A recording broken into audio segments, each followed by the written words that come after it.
Tetapi kalau kita lihat dari sepintas ya mengamati beberapa tokoh ini, memang popularitas KDM itu memang susah dibantah.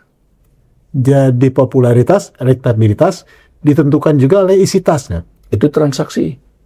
Transaksi ya. Nah, itu transaksi. Dan sepertinya publik sudah meyakini itu. Kenapa?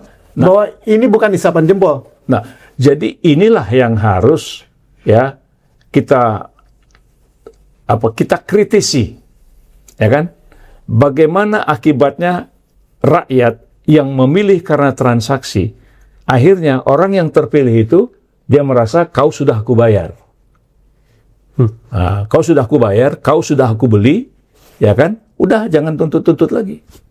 Dan kemudian begitu dia terpilih, dia tidak berpikir bagaimana untuk memakmurkan rakyatnya, menyelesaikan hutang-hutang rakyatnya, tapi justru dia ingin menyelesaikan hutang-hutang dia.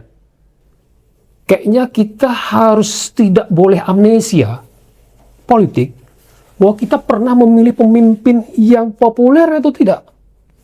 Prof. TB, Bang MS Kaban.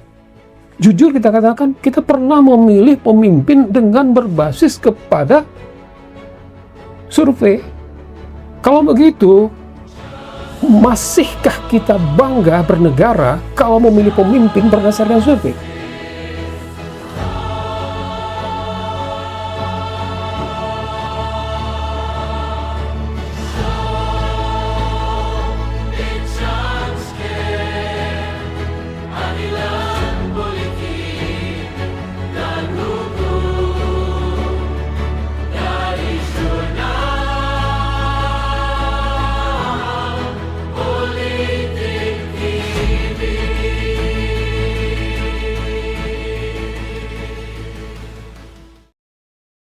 Pemirsa, kembali bersama Jurnal Politik TV, Just Talk, Justice Talk Show, bincang-bincang keadilan seputar keadilan politik, ekonomi, hukum, pendidikan, dan budaya.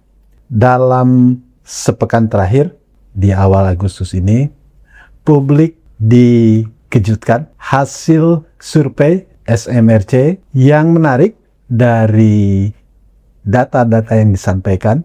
Pertama, muncul KDM yang terus melonjak, meningkat. Data-data yang bisa kita dapatkan dari survei SMRC pada 29 yang dirilis 29 Juli 2026. Pertama, dalam simulasi 20 orang tokoh, KDM 35% dan Prabowo mendapatkan 14,5%. Lalu ketika simulasi head to head, KDM, Kang Deddy Mulyadi, dihadapkan langsung dengan Prabowo. Ini yang cukup menarik. KDM mendapatkan 59% dan Prabowo 23%. Catatan kita, ada tren Prabowo anjlok. 41,5% saat itu Desember 2025, turun menjadi 14,5% pada Juli 2026. Sementara Anies 8,2%, Gibran 7,7%, dan AHY jalan di tempat hanya di bawah 5%, 4,9%. Kesimpulan kita yang lain dari data-data yang ada, pertama, Anies dikenal publik cukup luas, tetapi tanpa partai besar di belakangnya. Lalu AHY sebaliknya punya partai yang besar, kuat, tapi justru suaranya tidak nyambung. KDM ini satu-satunya yang tumbuh cepat, tapi juga seorang tokoh yang belum bisa diuji di panggung nasional. Lalu Gibran, ini menarik, dari sejumlah tokoh yang disajikan dalam survei itu, Gibran adalah tokoh yang punya jabatan tertinggi di panggung nasional sebagai wakil presiden, tapi justru kepercayaan publik terendah. Itu dari hasil survei itu. Kita akan coba menganalisisnya dari hasil survei ini. Apakah kemudian nanti masih akan muncul petahana Pak Prabowo entah bersama siapa?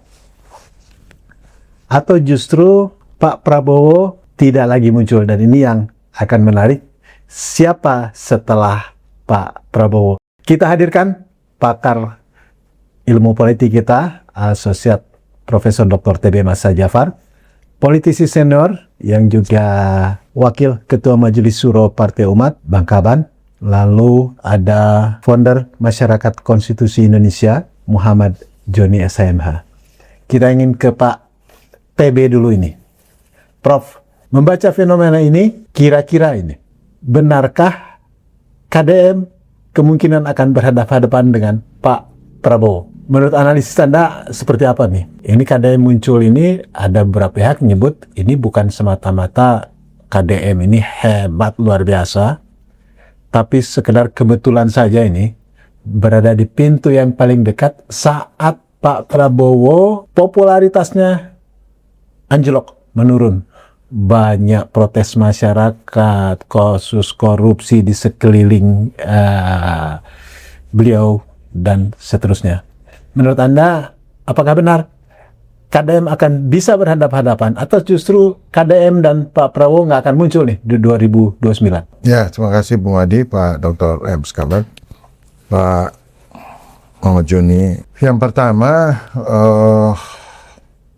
maksudnya Prabowo dalam list nominasi tokoh populer, kalau saya bilang tokoh populer, secara metodologi saya kira tidak tepat. Jadi kalau presiden itu mesti di-compare dengan presiden. Karena dasar evaluasinya pasti akan berbeda. Itu saya kira itu satu soal yang perlu dipertanyakan di dalam survei itu. Yang kedua, ini adalah baru gejala awal. Belum bisa ditarik kesimpulan. Dan memang ini lebih kepada popularitas tokoh. Tentu untuk dikaitkan dengan sampai ke pemilu 29 ini masih panjang. Berbagai kemungkinan masih bisa terjadi. Tetapi kalau kita lihat dari sepintas ya, mengamati beberapa tokoh ini, memang popularitas KDM itu memang susah dibantah. Kalau kita compare, ya tentu sekali lagi saya tidak mau compare dengan Prabowo ya, artinya tokoh-tokoh muda, ini kan tokoh muda ini yang mempunyai posisi penting ya. Itu memang begitu tampak sekali ya style yang dimiliki oleh KDM, gaya kepemimpinan, dan banyak hal-hal dilakukan di luar pakem-pakem yang sangat beku, di mana di tengah-tengah problematik yang dihadapi oleh masyarakat itu kan luar biasa ya, sangat kompleks, dan hampir-hampir kita lihat di dalam gaya kepemimpinan jarang sekali kita lihat ada seorang pemimpin yang langsung berkomunikasi langsung dengan rakyat lalu dia langsung bisa ambil keputusan. Ya, itu mungkin agak beda kalau Itu salah satu modal dia ya. Dan juga ini sebagai signal bahwa rakyat itu sangat merindukan, memimpikan seorang tokoh pemimpin itu tidak berjarak antara pemimpin dengan rakyatnya, terutama di dalam menyelesaikan problem-problem yang sehari-hari. Ini kan komunikasi KDM itu kan soal-soal sehari-hari, soal kesejahteraan ya, soal infrastruktur, soal banjir, soal apa, macam-macam yang hal-hal yang gampang ditangkap pun dan dirasakan. Hal-hal yang sangat sederhana yang semestinya itu tidak boleh terjadi. Nah, lalu orang compare di daerahnya masing-masing. Ada yang mengatakan, saya ikuti juga, kalau gitu Pak KDM itu jadi gubernur kami aja lah gitu ya. Kira-kira seperti itu. Tapi ini sekali lagi, ini kan masih gejala awal ya. Nah, juga yang ingin saya katakan di sini adalah ini bagus survei ini ya. Bagaimana mencoba memotret kira-kira calon atau nominasi pemimpin atau presiden yang akan datang di tahun 2009 ini, kira-kira siapa yang muncul. Dari beberapa nominasi saya kira itu sudah kita bisa semacam kita benarkan dalam pengertian seperti Pak Anies ya, dulu gubernur kemudian mau masuk ke kontestasi presiden, lalu kemudian ada menteri ya, AHY, seorang ketua partai, punya jabatan mentereng ya. Lalu ada Gibran, ya, Wapres lagi ya. Wapres. Ya. Nah, jadi kalau di-compare dengan KDM, memang sangat kontras ya dalam gaya komunikasi, kemudian di dalam mengambil jalan keluar ya, problem solving ya. Mungkin kalau kayak AHY kan karena dia lebih pada memimpin kementerian ya, departemen gitu, itu tidak tampak. Padahal sebenarnya kalau seorang pemimpin itu dia memiliki seni atau dalam pengertian lain memiliki inovasi, dan itu semestinya pada setiap pemimpin itu dia punya, sehingga dimanapun, pada posisi manapun, kapanpun, dia bisa terlihat berbeda dengan yang lain. Nah, sehingga kalau itu masuk dan angka tertinggi pada akademi itu, saya kira kita bisa mafhum. Tetapi kita belum bisa mengambil kesimpulan apakah juga popularitas akademi itu berbanding lurus dia akan menjadi presiden. Nah, itu variabel yang banyak. Tapi kalau untuk popularitas dalam kekinian, saya kira dia pantas, kalau menurut saya ya, pantas. Tapi untuk diumumkan dia akan muncul sebagai presiden, entar dulu. Ya, kira-kira seperti itu, Bung Hadis. Nah, Bang Kaban, momentum KDM ini sebenarnya nyata atau ini sekedar efek jenuhnya publik pada kekuasaan yang ada sekarang ini? Ya, pertanyaan itu perlu riset juga kayaknya. Perlu diuji. Perlu diuji juga. Ya, itu. Nah, jadi beginilah ya. Survei-survei yang dilakukan, saya kira itu bagian yang tidak bisa dipisahkan dari konteks demokrasi kita ya. Dan orang mencoba untuk menduga, meraba, atau mempersiapkan siapa pemimpin ke depan. Tapi seperti yang dikatakan Profesor TB tadi, memang perlu inilah. Ini kan nanti juga persoalan samplingnya siapa, ya kan? Apakah kalau bahasanya itu kan kadang-kadang kan tergantung pertanyaannya. Ya, pertanyaan diberikan pada siapa, ya kan?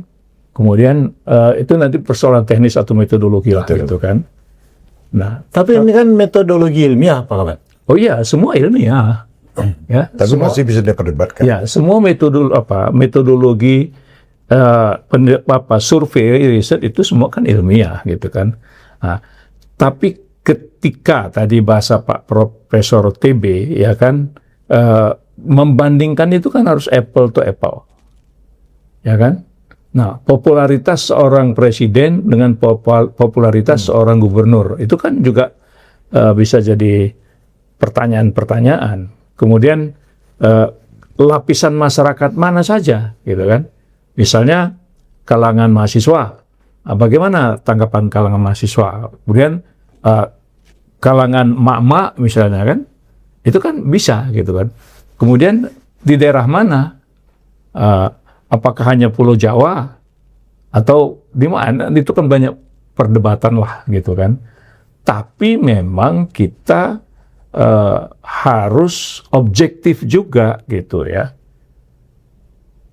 Apa yang dilakukan oleh survei itu gitu kan, kemudian memunculkan KDM, saya setuju dengan dikatakan oleh Profesor tadi.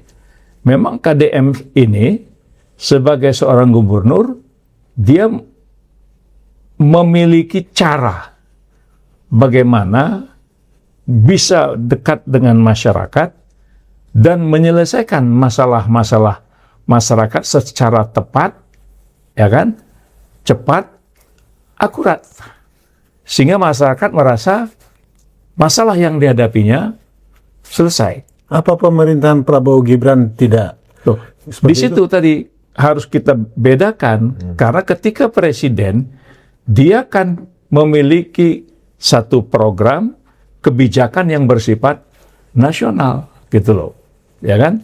Nah, jadi saya setuju bahwasanya membandingkannya itu harus apple to apple.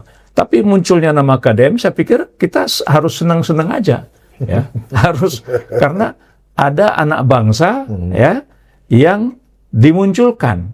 Artinya proses regenerasi kepemimpinan ke depan itu sudah ada kader-kader bangsa, tapi harus dimunculkan lebih banyak, lebih bagus, ya, supaya betul-betul itu nanti merepresentasi semuanya, gitu kan? Misalnya KDM, dia orang Jawa Barat, nah, kemudian presiden, kemudian dia sekarang Gerindra, nah sementara presiden sekarang adalah Gerindra juga. Nah, ketika presiden sekarang dianggap tidak populer, ya kan, dari Gerindra, nah, Apakah kemudian Gerindra juga tidak populer? nah begitu, begitu. Nah, karena pengalaman di banyak negara kan gitu. Ya, ada saingan beberapa partai, presiden ini tidak populer. Ya, ada penggantinya memang top. Ketika maju kalah. Karena orang merasa, kau kan dari partai yang sama. Jadi Gerindra dengan ringan, ketua hariannya menyebut survei itu kan fluktuatif gitu. Ya, kalau fluktuatif kan berarti lihat temponya, ya kan, kapan. Nah, jadi saya pikir munculnya nama ini kalau saya tidak cenderung untuk membenturkan antara KDM dengan presiden. Kurang pas juga itu ya? Menurut saya belum gitu ya. Nah, kalau memang mau survei, inventarisasi beberapa nama, bikin pertanyaan dalam daftar ini siapa nama-nama yang untuk saudara pantas untuk presiden tahun 2029. Karena banyak tokoh juga tidak dimunculkan. Banyak tokoh gitu kan. Ya kalau saya kan melihat bahwa misalnya ya bagaimana posisi Anies, ya kan, bagaimana posisi Dedi, bagaimana yang lain-lain. Misalnya kalau saya itu kan dari awal memang melihat bahwa perlu pemimpin yang strong, ya kan. Nah, mungkin nama Nurmantio, ya kan, mungkin wakil presidennya bagaimana dengan Dim Samsudin misalnya kan. Jadi harus makin banyak tokoh yang dimunculkan itu, proses pilihan itu akan jauh lebih rasional. Coba lihat tahun waktu pertama kali dilakukan pemilihan presiden secara langsung, berapa kandidat calon presiden itu? Kan banyak, ya kan? Dari orang yang menduga bahwasanya nggak mungkin lah ini gitu kan. Nah, ternyata setelah dibikin pemilihan yang sedemikian rupa, terseleksi, terpilih pemimpin yang betul-betul. Nah, itu bisa dilihat akhirnya dari indikator-indikator ekonomi dan cara menghadapi masalah yang kemudian rakyat menilai dan memilih kembali. Nah, jadi bukan tidak mungkin, karena sekarang kan ini Presiden PS08 ini, ya karena dia menghadapi banyak sekali masalah dengan PR yang ditinggal masa lalu ya, yang ditinggalkan oleh Joko Widodo gitu. Tapi yang penting bagi saya, Bung Profesor dan Pak Joni, yang penting presiden ke depan itu ijazahnya jelas. Ya, Itu nggak boleh legalisirnya juga ya. Jadi yang penting calon presiden ijazahnya jelas, tidak ada perselingkuhan, bikin peraturan-peraturan. Jangan lagi lah, malu negara sebesar ini menampilkan calon presiden aja ijazahnya sulit banget ditunjukkan ke publik gitu, ya kan? Nah, saya yakin kalau KDM jelas ijazahnya gitu kan, itu terjamin itu gitu kan. Nah, semua begitu juga yang lain-lain. Tapi kalau bisa cukuplah gitu kan, jangan berulang lagi itu ada kandidat calon presiden, calon wakil presiden yang ijazahnya nggak jelas, sekolahnya nggak jelas. Jangan, bangsa ini ternoda gitu. Nah, jadi saya terhadap hasil survei-survei tadi itu, kita hormati itu sebagai sebuah proses survei yang akademik gitu kan. Nah, tapi hasilnya tidak bisa kita katakan sebagai sebuah final ya, karena proses waktu. Bisa saja nanti PS08 dengan apa yang dia canangkan, dia lakukan sebuah langkah yang sedemikian rupa, bisa juga popularitasnya naik, ya kan? Nah, kalau tidak juga, ya kita cari juga siapa calon-calon yang memang betul-betul bisa mengatasi masalah bangsa ini, yang bisa menjaga keutuhan kita bernegara dan berbangsa. Gitu. Pak Joni, undang-undang kita mempersyaratkan, walaupun seperti Pak Kaban punya semangat memunculkan banyak tokoh, memunculkan banyak alternatif, tapi kan tetap saja disaring dulu oleh partai. Jika tak dapat tiket dari partai, kan sehebat apapun tidak bisa muncul. Pandangan Bang Joni seperti apa nih? Saya melihatnya beda justru. Kalau tadi secara metodologis, saya melihat secara epistemologis. Memang masih perlu survei tentang ketenaran tokoh untuk negeri ini. Banyak kok yang terpilih, akhirnya jadi presiden 2 kali, populer. Halo, bagaimana hasilnya? Jadi pertanyaan epistemologis dan religiusitas saya terganggu kalau pertanyaan itu hanya tentang popularitas. Kalau soal popularitas, Uwais itu terkenal di langit tapi nggak terkenal di bumi. Jadi sekarang ini, kalau tadi ada pertanyaan Indonesia siapa setelah Prabowo, walaupun itu pertanyaannya juga terlalu berlebihan dan terlalu maju, hemat saya Indonesia ini mau apa, mau jadi apa setelah Prabowo? Jadi hemat saya, kalau dilihat dalam epistemologi kebutuhan bangsa kita ini, bangsa ini nggak perlu tokoh yang populer kok. Bangsa ini, negeri ini membutuhkan negarawan, bukan produk Indonesian Idol. Kita butuh negeri yang bisa, negarawan, tokoh bangsa, yang bisa menyelesaikan kompleksitas masalah ini. Jadi kita perlu juga mendidik voters, publik, pemilih, rakyat kita, dan para perusahaan survei itu juga perlu meletakkan ini dalam konteks kita perlu butuh negarawan, bukan orang yang populer menurut survei. Nah, saya sampai pada titik itu dulu, Abah Hadi. Tapi apakah kan publik juga perlu juga banyak belajar kan gitu. Misalnya soal popularitas tadi, dalam sejumlah survei itu kan selain popularitas juga hal-hal lain yang coba disurvei, tingkat kepuasan masyarakat dan lain sebagainya. Terbukti tingkat kepuasan masyarakat terhadap Prabowo jika dipetakan sebagai bahkan calon berikutnya lagi, itu kan saat ini merosot nih, Mas Joni. Itu ya, kan maka poin saya adalah sebenarnya bukan popularitas dari sisi siapa tokohnya, tetapi di balik itu, dan bahkan yang menjadi utama, apa yang sudah dikerjakannya untuk menyelesaikan kasus konkret, kompleksitas masalah masyarakat dan bangsa kita. Karena populer itu kan bukan karena halu-halunya, tetapi akibat dari kerjanya. Itu yang harus kita respon. Jadi mestinya pertanyaan kalaupun ada survei, hasil kerja mereka yang mana yang rakyat sukai? Masalah apa yang sudah selesai di Jawa Barat, di Sumatera Utara, di Republik ini? Kan itu yang mesti menjadi ingatan kita, dan itu menjadi pembelajaran bagi publik bahwa kita memilih negarawan yang mampu menyelesaikan masalah Indonesia ini bukan karena surveinya tinggi.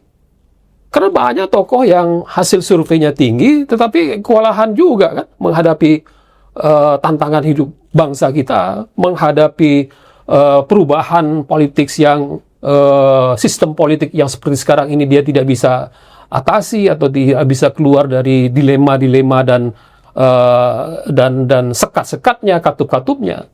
Jadi hemat saya, para pesurvei dan perusahaan survei ini juga harus mendidik publik, jangan lagi menggiring kepada popularitas, tetapi apa yang sudah dibuatnya.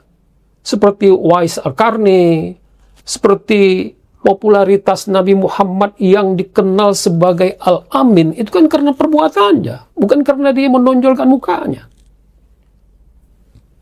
Zaman jahiliyah akhirnya sejarah mengajarkan dan menentukan mereka butuh Al-Amin yang namanya Nabi Muhammad. Walaupun dulu mungkin Lata Uzza lebih populer dari tokoh-tokoh Arab pada saat itu. Saya kira itu poinnya Abah Hadi. Baik, kita ingin konfirmasi juga nih ke Prof. TB ini, yang disampaikan Bang Joni ini menarik. Tapi kira-kira partai yang memiliki golden ticket untuk kontestasi Pilpres berpikir seperti yang disampaikan Bang Joni nggak kira-kira? Atau partai dipengaruhi oleh para penyelenggara survei? Kira-kira seperti apa nih? Ya, ini kan kita sudah masuk pada demokrasi liberal. Demokrasi liberal itu sandarannya itu adalah pada komunikasi publik, kekuatan media. Jadi public opini itu bisa dibentuk. Nah, pertanyaannya, apakah survei itu juga, tadi Pak Kaban ya, dan saya juga sering mengatakan, pertanyaan-pertanyaan yang dimunculkan seperti apa? Yang kedua, siapa? Siapa yang menjawab survei itu? Kalau kita mau objektif, apalagi ini adalah seksi kepimpinan, harus orang-orang yang kompeten. Dalam istilah politik itu apa yang dinamakan dengan politik kompetensi, yaitu kemampuan orang di dalam menentukan pilihan politiknya, ya. Nah, jadi juga kalau ditanya orang yang senang gaya seperti gaya populer KDM, ya saya kira pasti dia pilih gitu loh ya. Karena memang boleh dikatakan, kan hampir boleh dikatakan sebagian besar para politisi, para pengurus partai, itu kan setelah pemilu kan nggak pernah turun, nggak pernah, artinya dan mereka absen ya. Tiba-tiba KDM bisa terobos itu naik. Tapi perusahaannya, apakah jawaban-jawaban dari sampling itu sudah cukup kuat argumentasi gitu ya? Karena pilihan itu sangat ditentukan oleh kekuatan pada pilihan rasional itu. Nah, sekarang pertanyaannya, siapa yang memberikan pendapat itu gitu loh? Itu yang saya katakan, ini kan populer. Nama juga populer. Tapi apakah seorang pemimpin itu cukup mengandalkan popularitas tadi? Itu sebenarnya secara nggak langsung kritik pada gaya atau perkembangan baru dalam era demokrasi kita, dalam era digital, menggunakan perangkat-perangkat digital itu untuk menjaring ya opini kira-kira siapa yang akan muncul. Yang kedua juga itu juga mungkin juga terlepas siapapun ya. Dan di sini peran oligarki itu kan masih kuat. Jadi ini para bandar dia pada akhirnya akan mendukung siapa berdasarkan popularitas, berdasarkan opini yang dibangun. Kita bisa lihat lagi betapa orang terpukau dengan Jokowi, itu kan hampir semua lembaga survei itu menggiring pendapat, ya kan, sampai masuk ke gorong-gorong itu mencoba mengidentifikasikan bahwa ini tokoh populis ya, tokoh populer. Ya betul, yang gorong itu go wrong, go wrong. Jadi itu pertanyaan mendasar dari Bung Joni. Gitu. Jadi demokrasi liberal itu sudah menggiring secara tidak langsung pada preferensi politik pemilih, gitu ya. Bukan tidak bagus, tetapi tidak hanya sampai di situ. Mestinya ya paling enggak orang-orang di seleksi itu ada prasyaratnya. Ada prasyaratnya. Ada survei awal. Mengapa dia ya kan dijagokan atau nominasi yang kemudian dia di vote gitu ya. Kan nggak bisa ujuk-ujuk tiba-tiba si A, si Fulan dan sebagainya. Itu kan hanya karena apa dia punya posisi. Iya. Tapi sebenarnya kan tidak hanya cukup itu. Coba tes, ada berapa tokoh, semua itu punya jejak rekam, semua itu mereka adalah tokoh-tokoh yang punya prestasi di bidangnya. Nah, kalau ini yang dimunculkan, itu seperti apa? Jadi kalau terlalu terbuka seperti itu, wah ini kembali lagi bahwa pemilih kita agak susah membedakan mana pemilih rasional, mana pemilih emosional. Ini kan selalu. Atau mana pemilih yang sebenarnya pemilih bingung. Pokoknya yang sering ditonton itu yang dipilih gitu. Padahal juga belum tentu. Nah, oleh karenanya saya kira itu kelemahan dari survei. Ya. Jadi oke, tetapi kalau itu parameternya, lembaga survei juga bisa menyesatkan. Nah itu, jadi kalau hanya barometernya ada popularitas, tidak berbasis pada juga kompetensi, pada prestasi, pada kepeloporan dan seterusnya, saya kira ini kita secara opini juga tergiring, yang sebenarnya itu bukan pilihan gitu, fait accompli namanya. Jadi kalau mau fair, siapa itu? Mujani. Saiful Mujani. Ya, jangan terlalu Amerika-Amerikaan lah. Demokrasi pada basis pada public opini media gitu kan, itu berbahaya sekali. Sebenarnya survei itu kebutuhan siapa? Kebutuhan partai, kebutuhan para kandidat, orang yang ingin muncul, atau kebutuhan publik sih? Ya ini pertama, dia kan adopsi dari marketing politik gitu kan. Tidak salah, tetapi lihat juga dong masyarakatnya. Masyarakat dilihat tingkat pendidikan politiknya, ini melek nggak secara politik gitu loh. Itu tadi Pak Kaban, ini pertanyaan ke siapa? Itu kan perlu dikritisi gitu loh. Kalau dari segi kompetensi politik, melek politik, ya ini akan hasilnya akan beda ini, ya kan? Kemudian kedua, ya namanya yang dibatasi cuman berapa orang Pak Joni? 20. Ya, mesti diperluas lagi. Kemudian mesti ada argumen kenapa 20 tokoh ini? Kenapa gitu loh.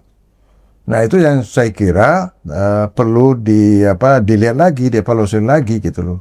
Tetapi yang perlu dikritisi, lembaga survei ini jangan menggiring ya, opini, kemudian orang dihadapkan pada pilihan ya, yang sebenarnya itu tadi saya setuju dengan Joni ya, calon-calon yang dilempar ke publik untuk di vote ya, itu mesti ada survei awal dulu lah gitu ya. Nah, tadi Pak Kaban tambah lagi tokohnya, ada berapa tokoh juga gitu loh. Karena tidak apa-apa, 100 tokoh diinventarisir, siapa tokoh-tokoh tuh ke publik. Nah, kemudian sebar. Nah, siapa di antara tokoh-tokoh itu? jadi kembali lagi, saya setuju sekali. Ini mau cari pemimpin populer, negarawan itu tidak penting, populer doang gitu kan. Jadi yang dibutuhkan dengan carut marut Republik ini, mestinya yang bisa tampil itu negarawan, bukan politisi. Kandidat yang ditampilkan oleh lembaga survei, katakanlah yang dilakukan oleh lembaga surveinya Saiful Mujani, apakah ini tidak memenuhi kriteria negarawan? Ya itu bisa dipertanyakan. Dari sekian itu saya tidak melihat siapa. Prabowo kan dinilai orang ya negarawan juga gitu. Ya banyak lah. Ada Anies, kalau kan mau dijaring ya, gitu. gitu. Apakah atau pertanyaannya juga dibalik, misalnya, apakah yang ditampilkan oleh survei terkini dari Saiful Mujani ini justru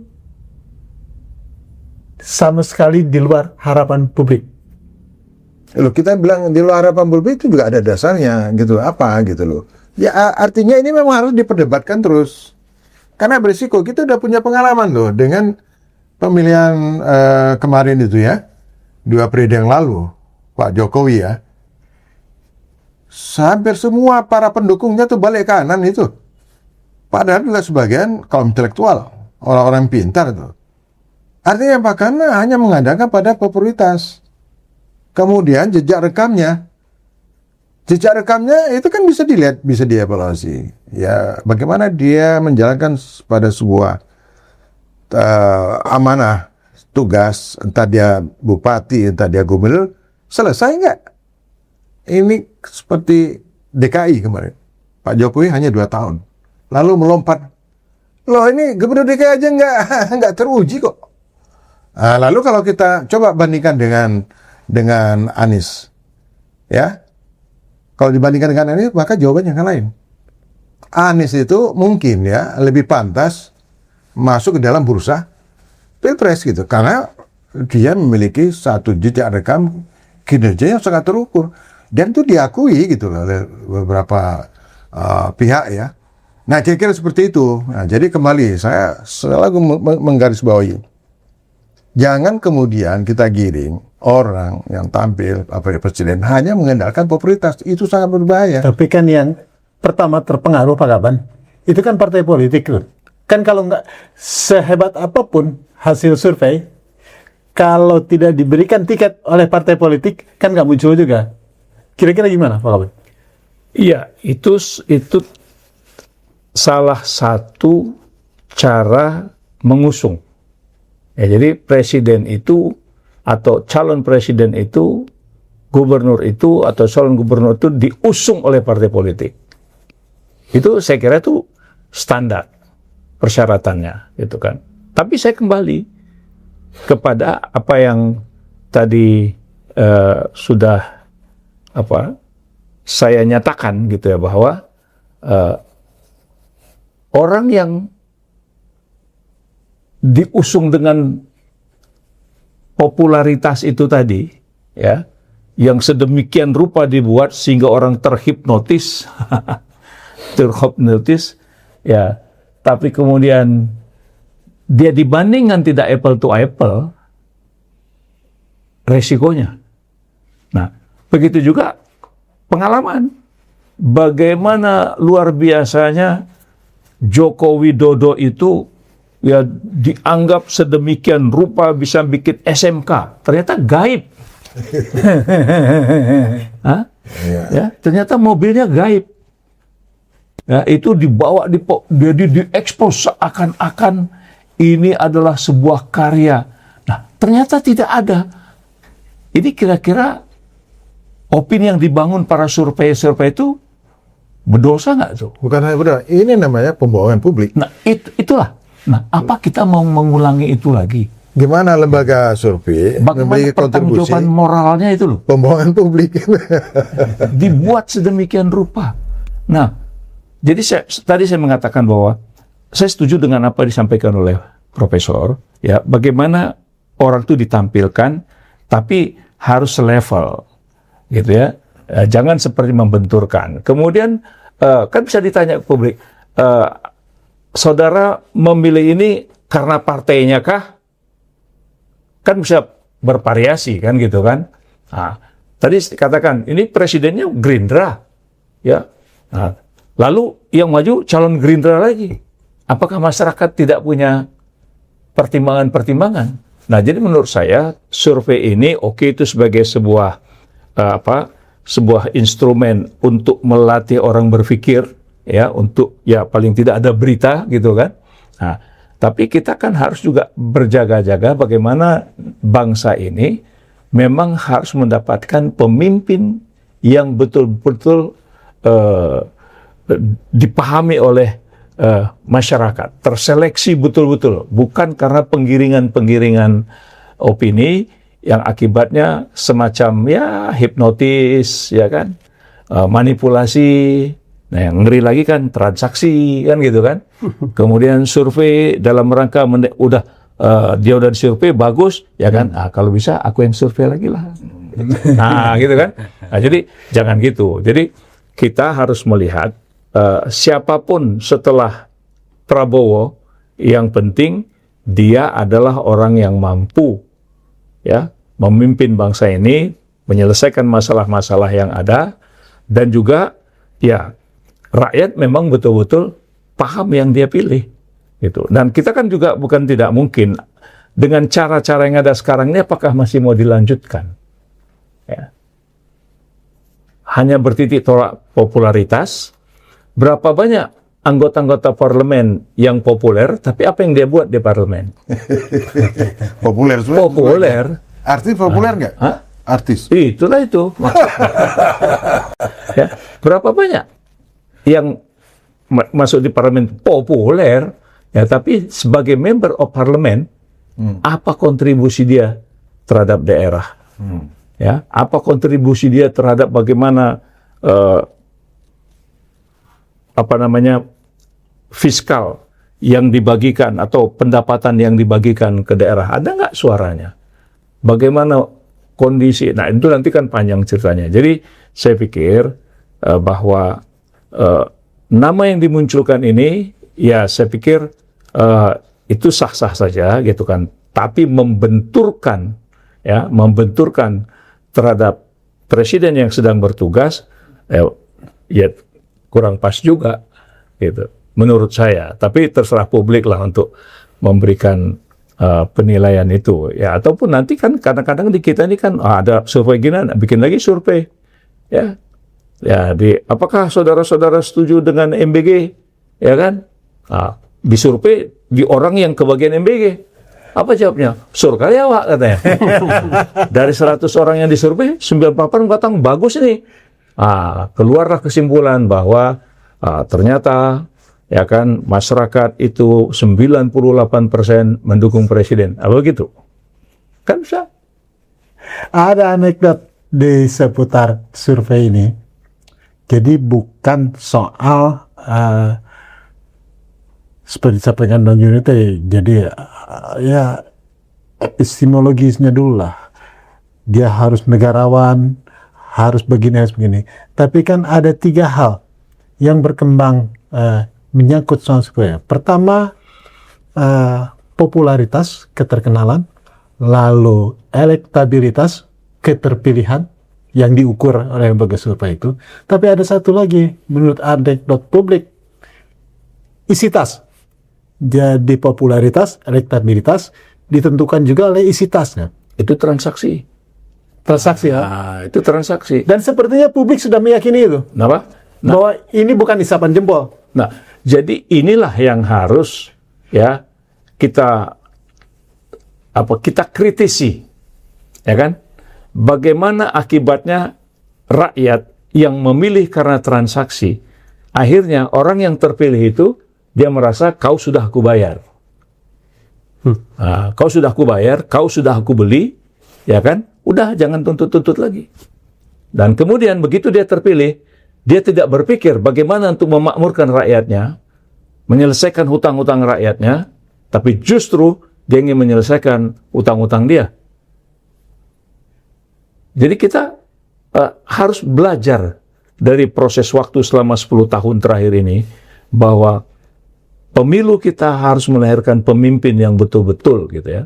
Tadi bahasanya negarawan, dan kemudian masyarakat betul-betul mengenal dia, track recordnya, bagaimana sikap-sikap dia, bagaimana cara berpikirnya. Jadi orang harus bisa betul-betul paham itu gitu. Ya, kalau KDM ya dengan apa yang dia lakukan sekarang, saya kira rakyat Jawa Barat merasa persoalan dia teratasi, ya kan? Bagaimana dia peduli dengan orang yang rumahnya sangat miskin, bagaimana dia peduli teman-temannya dulu yang ternyata hidup susah, lalu dia berikan bantuan. Ya, itu sesuatu, ya, itu sesuatu yang oleh masyarakat dibilang, wah ini dia pemimpin.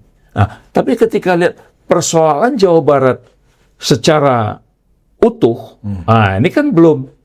Tapi dia populer, ya kan? Nah, kita bersyukur gitu ya, sebagai orang Jawa Barat, kita paten juga lah gubernurnya kan gitu. Warga provinsi lain iri juga itu sama Jawa Barat. Nah, jadi di sini persoalannya adalah karena cara. Soal cara ya. Ya, cara dia mendekati rakyat itu, menyelesaikan masalah-masalah rakyat itu dengan cara cepat. Ya, cara cepat teratasi. Rumah yang sudah jelek langsung dia kerahkan, beresin. Itu memang diperlukan. Nah, Pemerintah pusat mungkin nggak, Presiden misalnya atau Wapres, untuk melakukan seperti yang dilakukan Kang Deddy itu? Ya, sangat mungkin, bahkan harus, karena yang namanya pemerintah, negara, jungto pemerintah, termasuk pemerintah daerah, itu adalah organisasi paling rapi, paling solid, dan uangnya, kapasitas tersedia. Kekuasaannya ada. Sangat mungkin melakukan. Jadi, popularitas, katakanlah, kalau saya harus sampai juga membahas itu KDM, saya kira bukan karena popularitasnya ansih, tetapi ya karena perbuatannya, tindakannya, perilakunya, gitu kan. Sehingga dia populer. Ya, sehingga itu sebagai akibat saja. Tetapi kalau terjadi pabrikasi popularitas dalam mesin politik yang dimaksudkan untuk political marketing ansih tanpa mendidik publik kita, pendidikan politiknya, kayaknya kita harus tidak boleh amnesia politik bahwa kita pernah memilih pemimpin yang populer atau tidak. Prof. TB, Bang MS Kaban. Jujur kita katakan, kita pernah memilih pemimpin dengan berbasis kepada survei. Kalau begitu, masihkah kita bangga bernegara kalau memilih pemimpin berdasarkan survei? Dan jawaban itu sebenarnya secara epistemologis tentu harus dianggap bukan jawaban. Karena pilihan itu pernah dicoba dan gagal, dan tidak boleh dicoba lagi untuk tahapan kita bernegara selanjutnya, apalagi dengan problematika yang sedemikian rupa. Tetapi ini secara tidak berarti menafikan apa yang sudah dilakukan oleh para tokoh yang disurvei. Mereka berbuat, mereka bekerja, mereka berinteraksi dengan masyarakat, dan tentunya itu tidak dalam maksud untuk disurvei atau meningkatkan elektabilitas, tapi dalam kerangka memang ini adalah bagian daripada yang, karena itu tugas dia, karena itu adalah kewajibannya sebagai pemimpin bangsa, dan mendapatkan bonus untuk diingat dan dikenang, itu adalah bagian yang harus dimaklumi saja. Jangan itu menjadi mekanisme absolut untuk fabrikasi opini publik. Bukan karena kita, termasuk media ini, termasuk intelektual kampus, harus mengajarkan pendidikan politik, memilih sesuatu bukan karena framing fabrikasi yang itu sudah terbukti oleh sejarah negeri ini dalam memilih pemimpin bangsanya. Tapi bukankah lembaga survei seperti SMRC juga cukup fair? Misalnya para pendukung Gibran itu kan ingin ke depan itu Gibran lah, dan itu punya hak kan mereka gitu. Lalu lembaga survei menanya publik kan itu, dan ternyata Gibran melorot di bawah gitu, ya kan? Bukankah itu juga cukup fair, sehingga misalnya lembaga survei itu langsung maupun tidak langsung mengingatkan kepada partai yang ingin mengusung Gibran, misalnya ini loh kenyataannya gitu, yang sama halnya dengan misalnya tokoh-tokoh yang lain, kan seperti itu lembaga survei itu gitu. Jadi kan, jadi Bung Adi ya, soal survei itu pada akhirnya kan ada etikanya ya. Tidak bebas nilai. Ya, dia kan dua wajah itu. Satu bisa menjustifikasi bahwa ini memang layak, atau juga sebaliknya, ini tidak layak kemudian justifikasi. Nah, seperti yang kita sudah paham, ini kan demokrasi prosedural ini kan sudah lari dari pakem demokrasi kita bahwa untuk memilih pemimpin kan tidak cukup popularitas. Ada parameter lain gitu ya. Nah, kalau kita melihat kerja-kerja survei, tentu tidak semua, itu setengahnya kan pesanan. Nah, oleh karenanya ke depan itu harus dilihat ya, lembaga-lembaga survei itu, ini misalkan ya, secara metodologis itu kan harus ke publik.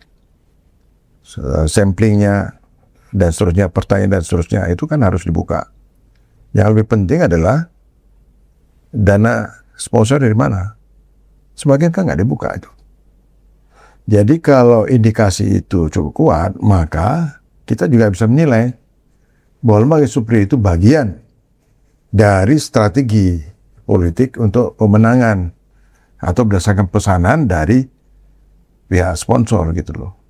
Karena begini Bung Adi, jadi yang penting, karena ini sebagian pemilih kita ini awam, yang penting opini dulu. Jadi dimenangkan secara opini, lalu nanti kerja-kerja politik itu menggenapkan opini itu, kan begitu. Atau sebaliknya misalnya, lembaga survei ingin menyampaikan message kepada partai-partai yang akan mengusung seseorang, kalau Anda mengusung sini, bahaya. Bisa aja, rendah dan sebagainya. Bisa aja. Gitu. Survei ini kan alat. Jadi alat ini mau dipakai ya untuk hal-hal yang konstruktif, bisa juga sebaliknya. Itu kita sudah bisa lihat gitu ya. Sama juga kan. Kalau saya banyak uang, bagaimana saya bisa populer ya kan? Misalnya saya calon di daerah tertentu, saya kan bisa. Ya, survei dulu, nanti bagaimana memperkuat survei itu ada ya langkah-langkah politik yang dilakukan gitu loh. Nah, ini yang kita tidak mau gitu loh. Jadi jangan memanipulasi survei itu sebagai justifikasi. Nah, itu yang pertama. Yang kedua, mestinya ada ukuran-ukuran yang lebih mendasar. Tidak hanya popularitas, misalkan dibandingkan Jawa Barat misalnya, ya KDM itu, ini ada sekian masalah krusial ya, yang mestinya harus. Nah, kita lihat berapa masalah yang bisa diselesaikan dengan tingkat popularitas dia nyambung nggak? Nah, jadi kan lebih cantik gitu loh. Supaya KDM pun dia memiliki legitimasi yang lebih kuat lagi. Nah, jadi kalau bisa di-cross seperti itu, baru. Tapi kalau hanya tanya ini, ya tergantung siapa jawab.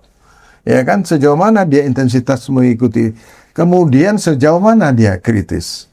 Ya tentu kalau rakyat kecil kan hal yang sederhana.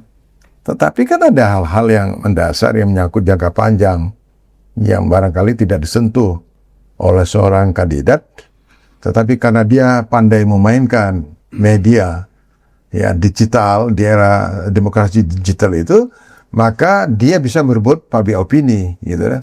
Apakah itu salah? Tidak salah, tetapi tidak etis gitu loh.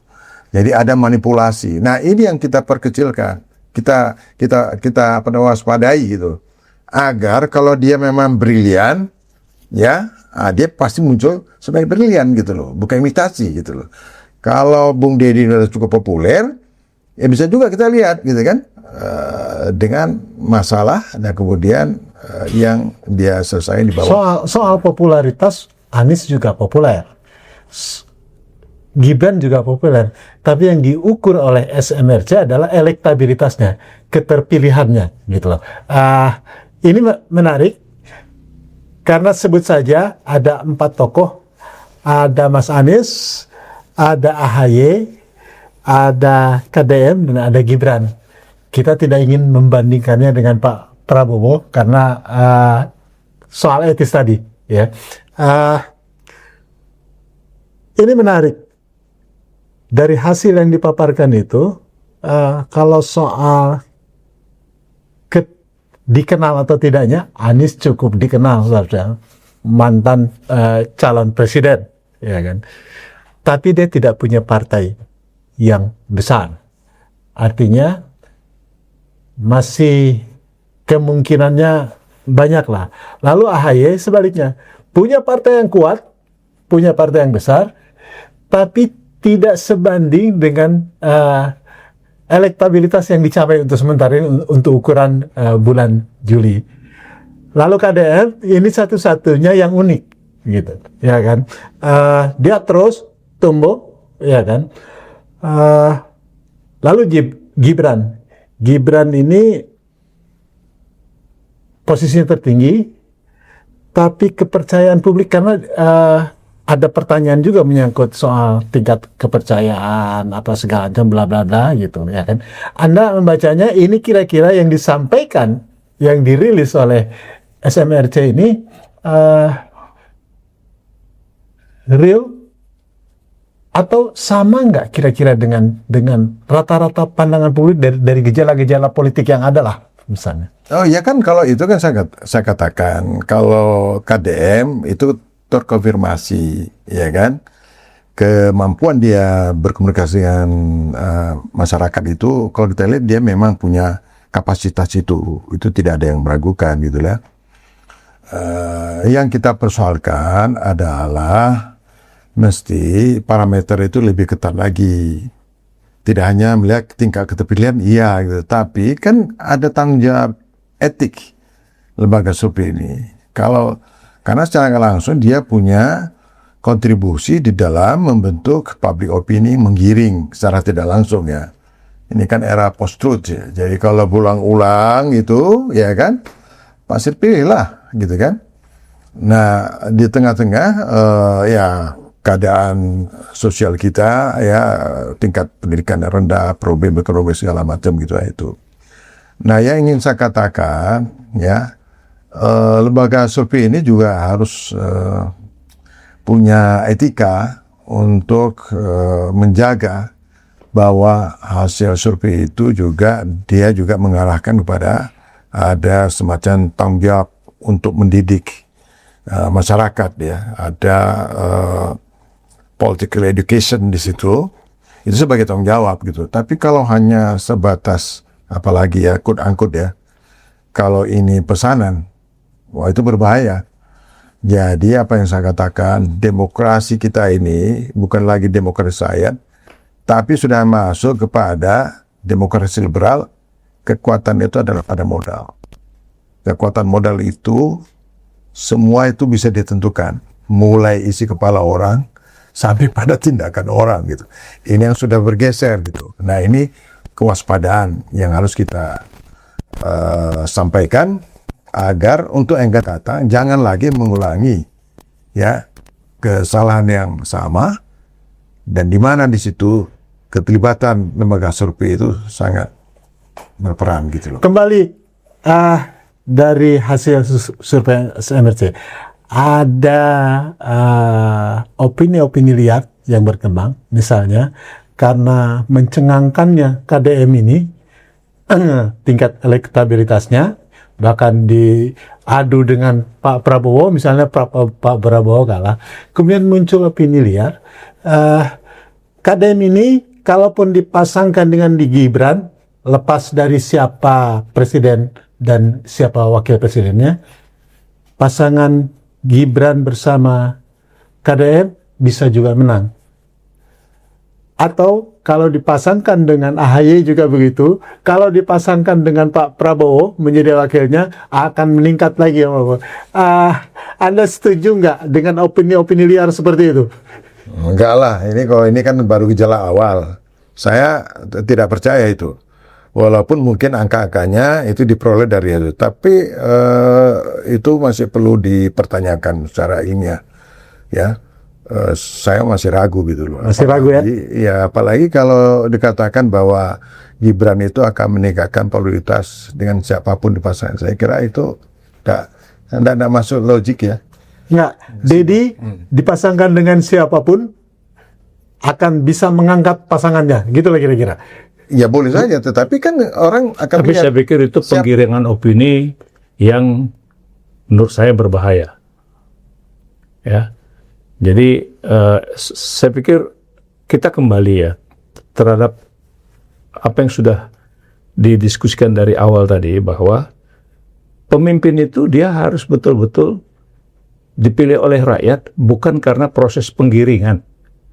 Ya, kita kalau menjadi bangsa yang besar, ya, harus betul pemimpin itu betul-betul punya pemahaman, pengetahuan, kecerdasan, kejujuran, ya, dan kemampuan berkomunikasi dengan khalayak sesuai dengan timingnya, waktunya gitu.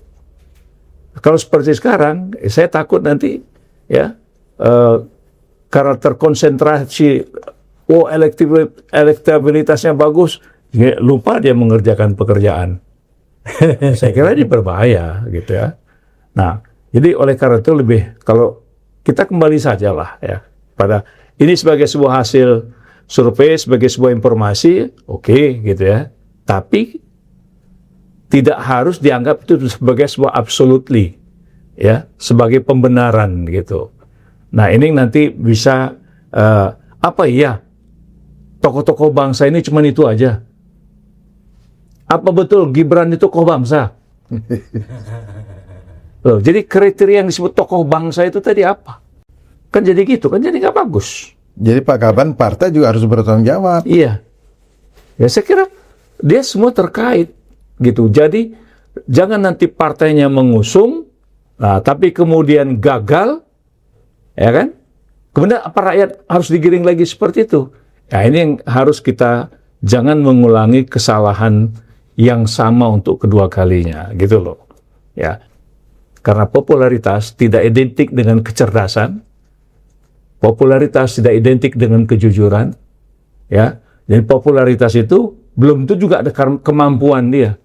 Nah, saya kira ini pelajaran yang penting gitu.